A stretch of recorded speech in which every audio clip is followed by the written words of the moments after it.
Aside from elements like lobbyists and bonuses, you've included in your list of priorities a structural change, a significant structural change in ending gerrymandering, getting back to, as you put it, the intentions of the framers of the Constitution.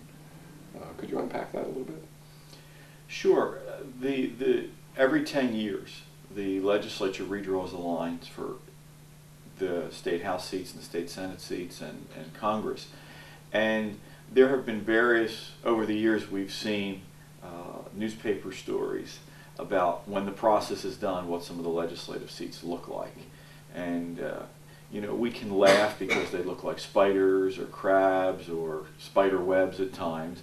And legislators now, with the use of computers, highly sophisticated computers, can find ways to travel through the connecting rivers and bridges to have 2 or 3 or a dozen non-contiguous districts put together. And the joke has been that for years you create a system not where citizens pick their legislators, but legislators pick their citizens. And so I think it's important that we get that partisan nature out of the process. Look, no system will be pure, no system will be perfect. I mean, ultimately men and women are going to make these decisions. But what can you do to make sure that, first of all, the people making the decisions are not the elected officials? And secondly, what rules can we put in place?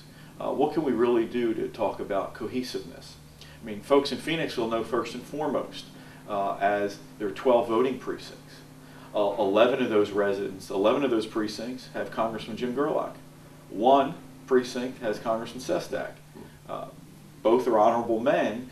But if you live in the borough, it would probably be better for the effectiveness and the lobbying and the advocacy if the 12 precincts were together.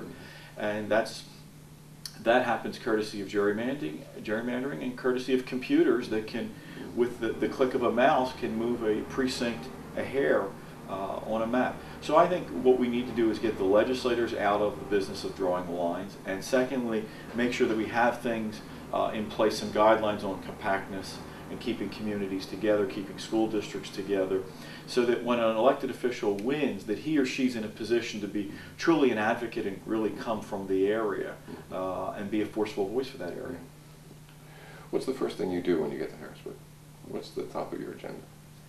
Make sure my name's spelled right on the door. With a name like Ciarrocchi, I'm sure they'll mess up.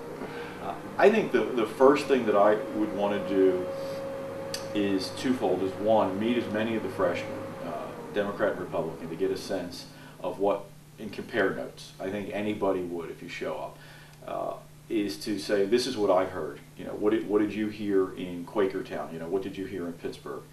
I think secondly, it's to begin to get to work on lobbying the leaders, whether ultimately when the dust settles the Republicans are in charge or the Democrats are in charge. But I think secondly, it's making it crystal clear to the leadership that we need to take up reform right away, whether it's through a special session on reform or whether it's through the prioritization of bills that we need to take up.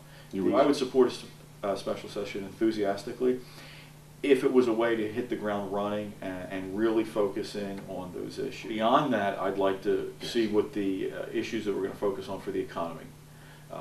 What has always been troubling to me as a lifelong resident of Pennsylvania, somebody who's lived in this area forever, as you travel around the region, you sense that, one, Pennsylvania's economy is slowing down as it is nationally. There are signs of hope. There's still room for growth here in our region. To me, there's 2 motivations, at least, to try and kickstart the economy in Pennsylvania. One is for our fellow residents across the state who are sitting in communities where the economy has really slowed down or ground to a halt. But secondly, down here is still to unleash the potential. So I think if we can get a real focus on dealing with tax cuts, cutting away some of our red tape and clearing up some of our regulations, we can do a lot of things to help the private sector create jobs. And here it's a case of knowing that the potential's there and encouraging it, and for our residents across the state, we have to help them transition out of some of the older manufacturing industries. To a large extent, the way we've begun to be successful in this part of the state, to make sure that that happens across the state. I think if you take away reform, the #1 issue that we have to be focused on is the economy. Pennsylvania, even over the last 10 or so years when the economy was relatively strong, Pennsylvania was always 46th, 48th, 49th, or 50th in job growth. People may not have cared when the economy was humming along. Now that the economy is beginning to slow down, I don't want our state to be 50th in job growth in a recession. I want to find a way. And more importantly, not just a quick fix, but more importantly, what are the things we can do so that 5 years and 10 years from now, we can look back and say, you know, is Pennsylvania 20th or 10th or 1st in job growth? So I really think we can do that. You've done a lot of going door to door in this community. How do you read Phoenixville in relation to those issues? How do you read us in relation to the economy? What are you hearing from the folks door to door? I think door-to-door campaigning is absolutely the best way to campaign. I mean, we're doing an interview that will be shown over the internet that people can read over and over again. It's a great technology. No matter what you can do to find new ways to communicate to people, ultimately the best way to meet people, the best way to learn is talking to them one-on-one. All the other things are complements or substitutes, but nothing beats one-on-one. That's why I felt it was the most important thing to do. That's why every day in the campaign, I go door to door in a neighborhood, sometimes 2 or 3. And it gives people a chance to talk to you. I've learned that 2 things. One is that the issues in Phoenixville are the same they are in Paoli. They're the same they are in Audubon. People are concerned about traffic. People are concerned about the economy. People are concerned about what's going on in Harrisburg. I would also say that what's interesting is almost no day goes by, sometimes no block goes by, without a voter saying to me how he or she interacted with Carol Rubley and found that to be very positive. So I get a lot of, I hope you'll work as hard as Carol has worked.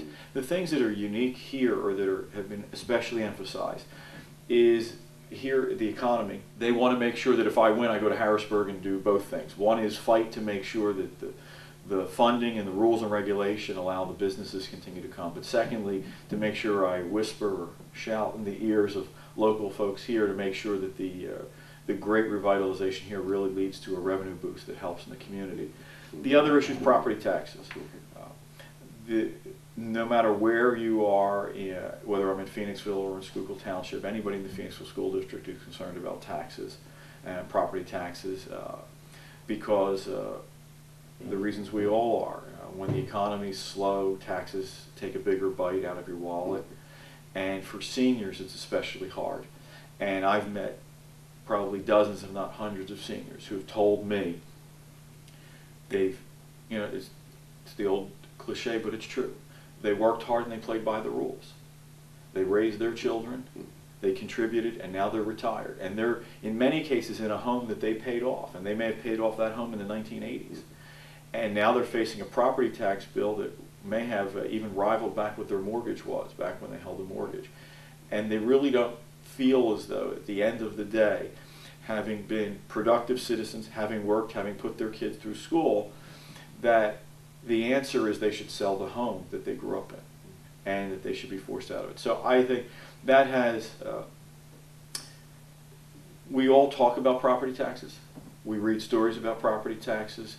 When you spend a few afternoons and evenings and meet dozens and dozens and hundreds of people who explain to you firsthand that they are facing a critical challenge as to whether to keep their home or not, and the sole reason being property taxes, you understand that it's a problem that needs to be addressed.